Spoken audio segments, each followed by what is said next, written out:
This is Richard Wolff from Democracy at Work responding to another AskProfWolff question from our Patreon community, in this case from Patreon community member Jack Wasserman.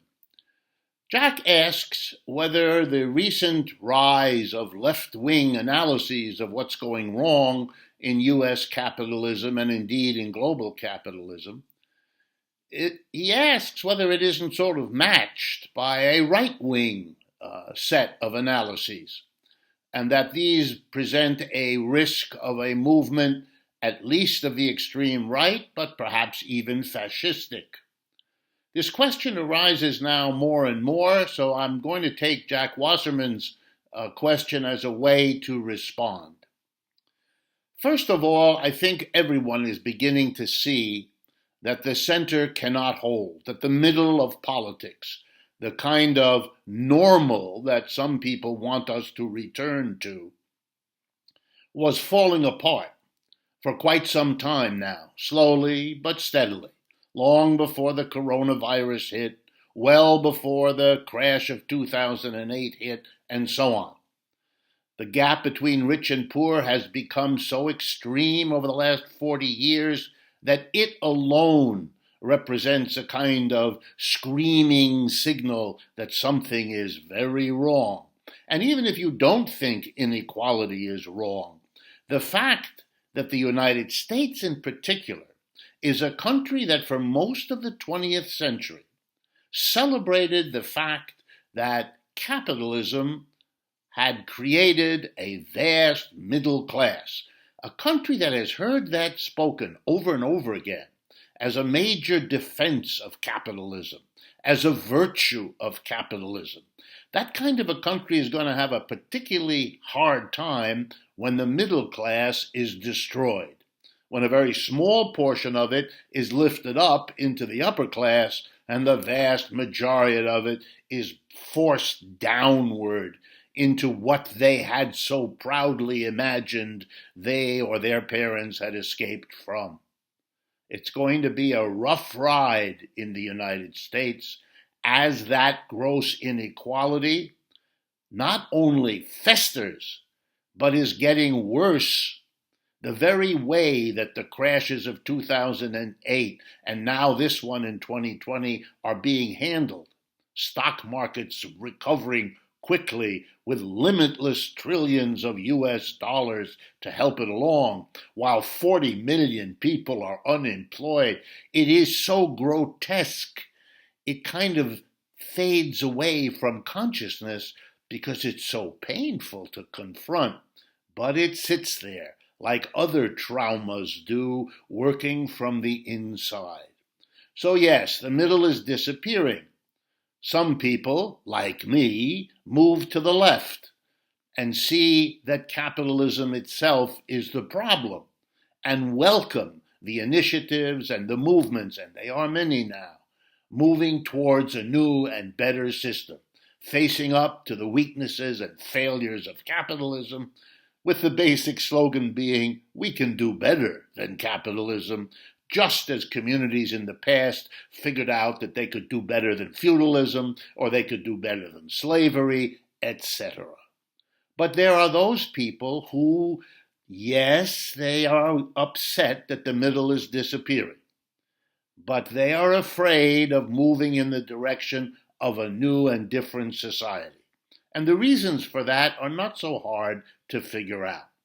Some of them went through an education process here in the United States over the last 75 years, which painted anything and everything having to do with socialism or communism or Marxism or any of those ideas as if they were the sum total and the greatest possible expression of evil.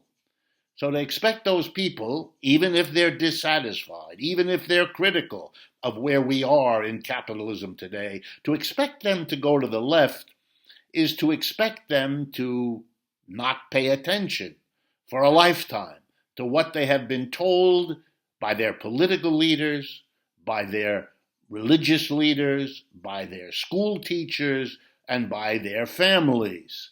So that's part of the problem. They're not going to go there. Well, then how can they express their bitterness, their anger, their disagreement, their desire for a different kind of society than the one they feel sinking all around them?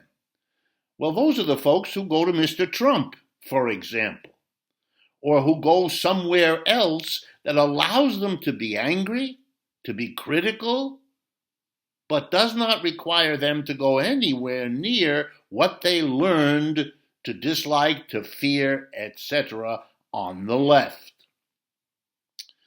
And then there's the not so pleasant to say, but I have to say it, it's easier to go to the right. The right has always been much more comfortable for American society to deal with than the left. Not always, but most of the time. And we shouldn't be surprised. The left wing, represented, for example, by Bernie Sanders, was destroyed in his efforts, both in 2016 and again in 2020, by establishment Democrats. The establishment in the Republican Party tried to do the same to Mr. Trump, but failed. It's easier for people to go to the right than it is to the left. And that's partly because it's easier for the people who run this society to accommodate the right wing than it is to accommodate the left. And the right wing knows that. So it's very careful not to attack capitalism, to be ferociously fighting culture wars, to be ferociously fighting all kinds of issues, embracing all kinds of very unpopular positions, racist positions, white supremacist positions, and so on, but very careful not to criticize capitalism, to find capitalism to be basically very good, even if the current leaders are not so good, even if the government has not done what it should to enable the goodness of capitalism to shine. You can see the effort to accommodate. I think we're in a period of time when you're going to see both the left and the right as the middle falls apart. And so the struggles will become between the left and the right, each one trying to become the dominant voice, in part by persuading others on the other side, because there are shared interests of left and right. And one of them is the critique of the collapsing middle.